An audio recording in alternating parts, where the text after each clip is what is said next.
दोस्तों, क्या आपने कभी सोचा है कि एक आम आदमी की पूरी जिंदगी सिर्फ कागज जमा करने में क्यों निकल जाती है? एक हॉस्पिटल के बाहर दम तोड़ता मरीज क्योंकि उसके पास फॉर्म नंबर 4 नहीं है। एक किसान जो कर्जे की रस्सी को गले लगा लेता है क्योंकि बैंक के चक्कर काटने से सस्ता उसे मौत का फंदा लगता है। एक कोर्ट का चक्कर जो बाप शुरू करता है और पोता खत्म करता है।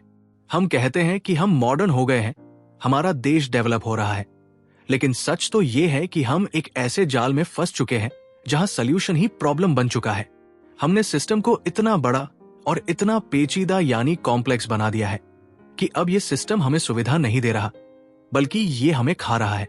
दुनिया की बड़ी बड़ी सल्तनतें, चाहे वो रोम हो या माया सिविलाइजेशन, वो किसी बाहरी दुश्मन से नहीं गिरी थी, वो गिरी थी अपने ही बोझ से, और वही बोझ आज हमारे कंधों पर है। इस कड़वे सच को दुनिया के सामने रखा डॉक्टर जोसेफ टेंट ने अपनी किताब the collapse of complex societies में। टेंट कोई मामूली लेखक नहीं है, वो एक आर्कियोलॉजिस्ट और हिस्टोरियन है जिन्होंने सालों तक ये रिसर्च किया कि कोई देश कोलैप्स क्यों होता है, और उनका जवाब आपकी नींदें उड़ा देगा। नमस्कार दोस्तों, मैं हूं प्रकाश और आप देख रहे हैं ऑडियो बुक प्रकाश। आज हम जोसेफ टेंट की इस मास्टरपीस का पोस्टमार्टम करेंगे और देखेंगे कि कैसे हमारा आज का सिस्टम कोलैप्स की कगार पर खड़ा है। चलिए शुरू करते हैं इस कड़वी सच्चाई का सफर। दोस्तों, टेंट अपनी किताब की शुरुआत एक बहुत ही चुभने वाले सवाल से करते हैं। वो कहते हैं कि कोलैप्स होना कोई हादसा नहीं है, बल्कि ये एक स्ट्रैटेजी है। सुनने में अजीब लगता है ना, पर इसे इंडियन कॉन्टेक्स्ट में समझो। टेंट कहते हैं कि जब भी किसी समाज यानी सोसाइटी में कोई समस्या आती है तो हम कॉम्प्लेक्सिटी बढ़ा देते हैं। मान लीजिए हमारे देश में करप्शन बढ़ा तो सरकार ने क्या किया? एक नया एंटी करप्शन ब्यूरो बना दिया। अब उस ब्यूरो के अंदर करप्शन शुरू हुआ तो एक विजिलेंस कमेटी बना दी गई, फिर उनके ऊपर लोकपाल बैठा दिया गया। असलियत क्या हुई? काम वही रुका हुआ है, लेकिन अब आपको एक की जगह 4 जगह रिश्वत देनी पड़ रही है या 4 जगह फाइल साइन करवानी पड़ रही है। कॉम्प्लेक्सिटी बढ़ती गई, अफसर बढ़ते गए, बिल्डिंगें बड़ी होती गई, लेकिन आम आदमी का काम वही जीरो पर अटका है। टेंट इसे ही डिमिनिशिंग रिटर्न्स कहते हैं। मतलब अब खर्चा और मेहनत तो बढ़ाते जा रहे हो, पर उसका फायदा घटता जा रहा है। टेंट का पहला बड़ा पॉइंट है द कॉस्ट ऑफ मेंटेनेंस। एक जमाना था जब गांव का फैसला एक बड़ के पेड़ के नीचे हो जाता था, लेकिन आज एक छोटे से जमीन के विवाद के लिए आपको पहले पुलिस स्टेशन के चक्कर काटने पड़ते हैं, फिर तहसीलदार के नखरे झेलने पड़ते हैं, फिर पटवारी की मुट्ठी गर्म करनी पड़ती है, फिर कोर्ट के वकीलों की फीस भरनी पड़ती है, और फिर मिलती है सिर्फ तारीख पे तारीख। इन सब में आपका वक्त, पैसा और दिमाग सब जलकर राख हो जाता है। टेंट कहता है कि जब एक सिस्टम को चलायमान रखने का खर्चा इतना ज्यादा हो जाए कि लोग उससे बेहतर तबाही को मानने लगे, तो समझ लो कोलैप्स शुरू हो चुका है। क्या आपने कभी फील किया है कि किसी सरकारी दफ्तर में जाकर आपको लगता है कि भाई, इससे अच्छा तो मेरा काम नहीं हो तो बेहतर है? वही फील इस कोलैप्स की पहली निशानी है। टेंट समझाते हैं कि हर कॉम्प्लेक्स सोसाइटी को चलने के लिए एनर्जी चाहिए होती है। पुराने जमाने में ये एनर्जी खेती और मजदूरों से आती थी, लेकिन आज ये टैक्स से आती है। सरकार आपसे टैक्स लेती है ताकि वो आपको सुविधा दे सके, लेकिन कॉम्प्लेक्सिटी का नशा ऐसा है कि उस टैक्स का 80% हिस्सा सिर्फ उस सिस्टम को जिंदा रखने में खर्च हो जाता है। सोचिए, आपने रोड टैक्स दिया पर रोड पर गड्ढे हैं, तो वो टैक्स गया कहाँ? वो गया उन 50 अफसरों की सैलरी में, उनकी गाड़ियों के पेट्रोल में और उनकी एसी कैबिन्स में, जो उस रोड की फाइल को एक टेबल से दूसरी टेबल पर सरका रहे हैं। टेंट यहां एक बहुत कड़वी बात कहते हैं कि complex societies are expensive to maintain. बड़ी और पेचीदा सोसाइटीज को चलाना बहुत महंगा पड़ता है, और जब यह खर्चा आम आदमी की बर्दाश्त से बाहर हो जाता है, तब पैदा होता है आक्रोश, और वही आक्रोश इस ढांचे के गिरने की बुनियाद बनता है। दोस्तों, अब इस आग को थोड़ा और गहराई में ले जाते हैं। सोचो उस मरीज के बारे में जो किसी सरकारी हॉस्पिटल की दहलीज पर लेटा है।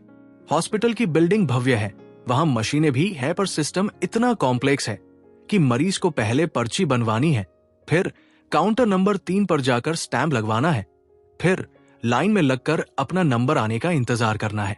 जब तक सिस्टम अपना प्रोसीजर पूरा करता है, तब तक इंसान की जान निकल जाती है। ये है टेंट का वो कड़वा सच, जहां सिस्टम इंसान की जान से बड़ा हो जाता है। राजनीति और ब्यूरोक्रेसी का ये गठजोड़ हमें बताता है कि हमने तरक्की नहीं की बल्कि हमने मुश्किलें बढ़ा ली है। आज का सरकारी अधिकारी खुद को जनसेवक नहीं बल्कि एक राजा समझता है, जिसके सामने आपको गिड़गिड़ाना पड़ता है। ये करप्शन कोई इत्तेफाक नहीं है, ये कॉम्प्लेक्सिटी का नतीजा है। जब रास्ता इतना टेढ़ा हो कि कोई भी सीधा ना चल सके तो रिश्वत ही वो शॉर्टकट बनती है जिसे लोग मजबूरी में चुनते हैं। टेंट कहते हैं कि जब समाज इस लेवल पर पहुंच जाता है जहां हर प्रॉब्लम का हल एक नया टैक्स या एक नया कानून होता है, तो समझ लो कि वो समाज अपने ही बोझ से दबकर मरने वाला है। कोर्ट कचहरी के चक्कर हो या पुलिस की धौंस, ये सब उस कॉम्प्लेक्सिटी के हथियार हैं जो आम आदमी का गला घोंटने के लिए बने हैं। हम कोलैप्स की तरफ बढ़ नहीं रहे हैं, बल्कि हम कोलैप्स के बीच में जी रहे हैं, जहां हर दिन हम इस सड़ी हुई मशीनरी का हिस्सा बनकर पिस रहे हैं। दोस्तों, जोसेफ तैंतर अपनी किताब में हमें रोम के साम्राज्य यानी रोमन एम्पायर के पास ले जाते हैं। रोम उस वक्त की दुनिया का सबसे ताकतवर हिस्सा था, जैसे आज अमेरिका है या जैसे हम भारत को एक महाशक्ति बनते देखना चाहते हैं। रोम ने अपनी समस्याओं को सुलझाने के लिए सेना बढ़ाई, नए कानून बनाए और अपनी सरहदों को फैलाया। शुरू में ये सब बहुत अच्छा लगा, लेकिन धीरे धीरे इस विशाल तंत्र को पालने का खर्चा इतना बढ़ गया कि रोम की सरकार ने अपने ही लोगों पर टैक्स का बोझ डालना शुरू कर दिया। जब टैक्स से भी काम नहीं चला तो उन्होंने अपने सिक्कों की वैल्यू कम कर दी। तैंतर कहते हैं कि ये वो मोड़ था जहां से पतन शुरू हुआ। आज हमारे देश में भी यही हो रहा है। हम बड़ी बड़ी बिल्डिंगें बना रहे हैं, स्मार्ट सिटी की बातें कर रहे हैं, लेकिन क्या आपने गौर किया है कि एक आम आदमी की जेब हर दिन और खाली होती जा रही है? हम हर चीज पर टैक्स दे रहे हैं, सड़क पर चलने का टोल दे रहे हैं, यहां तक कि अपनी मेहनत की कमाई को बचाने के लिए भी सिस्टम को फीस दे रहे हैं। लेकिन बदले में हमें क्या मिल रहा है? टूटी हुई सड़कें, प्रदूषित हवा और एक ऐसा एजुकेशन सिस्टम जो सिर्फ डिग्रियां बांट रहा है, काबिलियत नहीं। तैंतर यहां एक बहुत गहरी बात समझाते हैं, जिसे वो the collapse of the marginal return कहते हैं। इसे आसान भाषा में समझें तो इसका मतलब है कि एक वक्त के बाद आप सिस्टम में जितना पैसा और मेहनत डालेंगे, उसका फायदा उतना ही कम होता जाएगा। सोचिए उस छात्र के बारे में जो लाखों रुपए लगाकर कोचिंग करता है, सालों तक सरकारी नौकरी की तैयारी करता है और अंत में उसे पता चलता है कि जिस पद के लिए वो लड़ रहा है उसकी वैल्यू महंगाई के सामने कुछ भी नहीं है। हमने शिक्षा को इतना जटिल बना दिया है कि अब पढ़ाई ज्ञान के लिए नहीं, बल्कि उस कागज के टुकड़े के लिए की जा रही है जो आपको सिस्टम की कतार में खड़े होने का हक देता है। ये वही डिप्लोमा डिजीज है जिसके बारे में तैंतर आगाह करते हैं। जब किसी समाज में एक चपरासी की नौकरी के लिए पीएचडी होल्डर्स लाइन लगाते हैं, तो समझ लेना कि उस समाज की कॉम्प्लेक्सिटी ने उसकी उत्पादकता को कुचल दिया है। अब जरा गौर कीजिए हमारे देश की राजनीति और ब्यूरोक्रेसी के उस मायाजाल पर, जिसे वेस्टेड इंटरेस्ट्स कहा जाता है।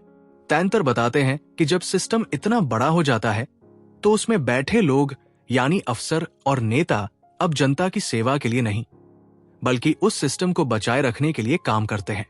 क्योंकि अगर सिस्टम सरल हो गया, अगर एक क्लिक पर काम होने लगा, तो उन हजारों मेजों और कुर्सियों की जरूरत ही क्या रहेगी। इसीलिए जानबूझकर नियम ऐसे बनाए जाते हैं कि आप बिना किसी बिचौलिए या बिना जुगाड़ के अपना काम करवा ही ना सके। ये एक तरह का सिस्टमैटिक करप्शन है, जहां कॉम्प्लेक्सिटी को एक हथियार की तरह इस्तेमाल किया जाता है ताकि आम आदमी हमेशा डरा हुआ और दबा हुआ रहे। तैंतर ने माया सिविलाइजेशन का उदाहरण भी दिया है। वो लोग बड़े बड़े पिरामिड बना रहे थे, उनके राजा खुद को भगवान समझते थे, लेकिन अंदर ही अंदर उनका समाज खोखला हो रहा था, क्योंकि उन्होंने अपनी बुनियादी जरूरतों से ज्यादा ध्यान अपने दिखावे और अपनी जटिल व्यवस्थाओं पर दे दिया था। आज के भारत में भी जब हम देखते हैं कि करोड़ों की मूर्तियां और महल बन रहे हैं, लेकिन एक गरीब मां अपने बच्चे को गोद में लिए अस्पताल के बाहर सिर्फ इसलिए दम तोड़ देती है क्योंकि उसके पास सिस्टम को देने के लिए रिश्वत नहीं है, तो वो माया सभ्यता का अंत याद आता है। तैंतर कहते हैं कि जब समाज का मैनेजमेंट उसके सर्वाइवल से ज्यादा महंगा हो जाए, तो कुदरत अपना रास्ता खुद बनाती है। लोग धीरे धीरे सिस्टम से कटने लगते हैं, वो टैक्स चोरी करने लगते हैं, वो कानून को हाथ में लेने लगते हैं और अंत में वो उस पूरे ढांचे को ही उखाड़ फेंकते हैं। ये कोलैप्स कोई एक दिन की घटना नहीं है, ये उस हर दिन का नतीजा है जहां एक आम इंसान का हक सिस्टम की फाइलों में दबा दिया जाता है। दोस्तों, जोसेफ टैंतर की किताब हमें एक ऐसे मोड़ पर ले आती है जहां कॉम्प्लेक्सिटी सिर्फ सरकारी दफ्तरों तक सीमित नहीं रहती, बल्कि वो हमारे घरों और हमारे दिमागों के अंदर घुस जाती है। टैंतर कहते हैं कि जैसे जैसे समाज जटिल होता है, इंसान की आजादी और उसकी मानसिक शांति का कोलैप्स शुरू हो जाता है। आज के भारत के डिजिटल युग में इसे देखिए। हम कहते हैं कि हम इंटरनेट और सोशल मीडिया से जुड़ गए हैं, लेकिन क्या सच में हम जुड़े हैं? हमने अपनी जिंदगी को दिखाने के लिए इतना कॉम्प्लेक्स बना दिया है कि अब हम जीने के लिए नहीं, बल्कि दिखने के लिए मर रहे हैं। एक आम लड़का या लड़की आज डिप्रेशन का शिकार है क्योंकि उसे उस स्टेटस की कॉम्प्लेक्सिटी को मेंटेन करना है जो असल में वजूद ही नहीं रखती। टैंतर का डिमिनिशिंग रिटर्न यहां भी लागू होता है। आप जितनी ज्यादा सुख सुविधाएं और गैजेट्स इकट्ठा कर रहे हैं, आपकी दिमागी सुकून उतना ही घटता जा रहा है। सोचिए उस मध्यम वर्गीय परिवार के बारे में जो अपनी पूरी जिंदगी की कमाई सिर्फ इसलिए फूंक देता है ताकि समाज में अपनी नाक ऊंची रख सके। बड़ी शादी, बड़ी गाड़ी और बड़ा घर, ये सब उस जटिलता के हिस्से हैं जो हमें अंदर से खोखला कर रहे हैं। टैंतर बताते हैं कि जब सिस्टम इतना भारी हो जाता है तो वो स्पेशलाइजेशन की मांग करता है। आज एक इंसान को जिंदा रहने के लिए 10 तरह के एक्सपर्ट्स पर निर्भर होना पड़ता है। आपको अपनी सेहत के लिए डॉक्टर चाहिए, अपने पैसों के लिए सीए चाहिए, अपने झगड़ों के लिए वकील चाहिए और अपनी मानसिक शांति के लिए थेरेपिस्ट चाहिए। हम अपनी बुनियादी काबिलियत खो चुके हैं। पुराने समय में इंसान अपना घर खुद बना सकता था, अपनी जरूरत का अनाज उगा सकता था और अपने झगड़े खुद सुलझा सकता था। लेकिन आज हम इस कॉम्प्लेक्स सिस्टम के इतने गुलाम हो चुके हैं कि अगर कल को बिजली या इंटरनेट चला जाए तो हमारा पूरा वजूद ताश के पत्तों की तरह ढह जाएगा। टैंतर यहां एक बहुत ही बिटर ट्रुथ यानी कड़वा सच बताते हैं। वो कहते हैं कि जब कोई समाज कोलैप्स की कगार पर होता है तो उसका सोशल फैब्रिक यानी आपसी भाईचारा टूटने लगता है। लोग एक दूसरे को इंसान नहीं बल्कि रिसोर्स या कंपटीशन समझने लगते हैं। आज हमारे शहरों की ऊंची ऊंची इमारतों में रहने वाले पड़ोसियों को एक दूसरे का नाम तक नहीं पता। क्यों? क्योंकि सिस्टम ने हमें इतना बिजी कर दिया है कि हमारे पास अपनों के लिए वक्त ही नहीं बचा। हम उस चूहा दौर का हिस्सा है जहां अंत में सिर्फ चूहे ही बचते हैं। राजनीति ने इस जटिलता का फायदा उठाकर हमें धर्म, जाति और विचारधारा के नाम पर बांट दिया है ताकि हम ऊपर बैठे उन लोगों से सवाल ना कर सकें जो इस सड़े हुए सिस्टम को चला रहे हैं। पुलिस की लाठी हो या कोर्ट की तारीख, ये सब हमें सिर्फ डराने के लिए है ताकि हम इस मशीन के पुर्जे बने रहें। टैंतर का सबसे बड़ा डर यही था कि एक वक्त ऐसा आएगा जब लोग इस घुटन से तंग आकर खुद ही इस सिस्टम को तोड़ना चाहेंगे। जब एक ईमानदार आदमी को लगने लगेगा कि नियम मानने से उसका नुकसान हो रहा है और बेईमानी करने से फायदा, तो समझ लेना कि नैतिकता का कोलैप्स हो चुका है। आज हमारे समाज में वही हो रहा है। हम उस मोड़ पर खड़े हैं जहां सच बोलना बेवकूफी मानी जाती है और जुगाड़ को टैलेंट कहा जाता है।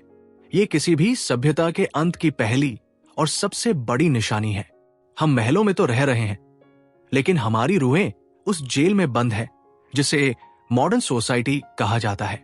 जोसेफ टैंतर कहते हैं कि जब तक हम अपनी जरूरतों को सरल नहीं करेंगे, जब तक हम इस बेमतलब की जटिलता को कम नहीं करेंगे, तब तक हम सिर्फ मौत की तरफ कदम बढ़ा रहे हैं। दोस्तों, जोसेफ टैंतर की इस डरावनी रिसर्च का सबसे बड़ा सच अब आपके सामने आने वाला है। टैंतर कहते हैं कि कोलैप्स यानी पतन हमेशा बुरा नहीं होता। कभी कभी जब एक पेड़ इतना पुराना और खोखला हो जाए कि वो नए पत्तों को बढ़ने की जगह ही ना दे, तो उसका गिरना ही कुदरत का इंसाफ है। आज हमारा सिस्टम, हमारी कचहरियां, हमारे सरकारी दफ्तर और हमारी ये दिखावे वाली दुनिया उसी खोखले पेड़ की तरह है। हम एक ऐसे चक्रव्यूह में फंसे हैं जहां बाहर निकलने का रास्ता सिर्फ इस सिस्टम को तोड़कर ही मिलता है। तैंतर के मुताबिक जब कोई समाज गिरता है तो वो वापस सरलता यानी सिंप्लिसिटी की तरफ लौटता है। लोग वापस अपनी जड़ों की तरफ जाते हैं, अपनी जमीन से जुड़ते हैं और उस जहरीली कॉम्प्लेक्सिटी को त्याग देते हैं जिसने उनका खून चूसा था। लेकिन सवाल यह है कि क्या हम इस पतन से पहले संभल सकते हैं? तैंतर का जवाब थोड़ा कड़वा है। वो कहते हैं कि इतिहास में आज तक कोई भी बड़ी सभ्यता अपने आप को बचा नहीं पाई, क्योंकि जो लोग ऊपर बैठे हैं, जिन्हें इस सिस्टम से फायदा हो रहा है, वो कभी इसे सरल होने नहीं देंगे। वो आपको और ज्यादा टैक्स और ज्यादा नियम और ज्यादा कागजों में उलझाए रखेंगे जब तक कि सब कुछ राख ना हो जाए। आज का डिजिटल इंडिया हो या कल का सोने की चिड़िया वाला भारत, अगर हमने अपनी बुनियादी जरूरतों को नहीं समझा, अगर हमने इंसान से ज्यादा फाइल को अहमियत दी, तो हमारा अंजाम भी वही होगा जो रोम का हुआ था। हमें अपनी जिंदगी को डीक्लटर करना होगा। हमें इस चूहा दौड़ से बाहर निकलकर सोचना होगा कि क्या हम वाकई तरक्की कर रहे हैं या सिर्फ एक डूबते हुए जहाज को सजाने में लगे हैं। जोसेफ तैंतर की ये किताब कोई चेतावनी नहीं है, ये एक आईना है, और इस आईने में आज का भारत साफ साफ देख सकता है कि उसका भविष्य क्या है। तो दोस्तों, ये थी जोसेफ तैंतर की कालजयी रचना the collapse of complex societies की एक कड़वी लेकिन सच्ची झलक। अगर आज की इस चर्चा ने आपके दिमाग की नसों को हिलाया है, अगर आपको भी लगता है कि आप इस सिस्टम की चक्की में पिस रहे हैं, तो इस वीडियो को लाइक जरूर करें, क्योंकि आपका एक लाइक इस सच को और लोगों तक पहुंचाने में मदद करेगा। कमेंट में लिखकर बताइए कि क्या आपने कभी किसी सरकारी दफ्तर या अस्पताल में इस कॉम्प्लेक्सिटी का जहर झेला है। आपका एक कमेंट किसी और की आंखें खोल सकता है। और अगर आप चाहते हैं कि मैं ऐसी ही और भी डार्क और रॉक किताबों का सच आपके सामने लाऊं, तो ऑडियो बुक प्रकाश को अभी सब्सक्राइब करें और उस बेल आइकन को दबा दें, ताकि अगली कड़वी सच्चाई आपसे मिस ना हो जाए। इस वीडियो को अपने उन दोस्तों और परिवार वालों के साथ शेयर करें जो आज भी इस सिस्टम की गुलामी को तरक्की समझ रहे हैं। याद रखिए, जागना ही बचने का पहला कदम है। मैं हूं प्रकाश और आप देख रहे थे ऑडियो बुक प्रकाश। मिलते हैं अगली वीडियो में एक और गहरे राज के साथ। तब तक के लिए इस सिस्टम से सावधान रहें और अपनी सोच को आजाद रखें। जय हिंद।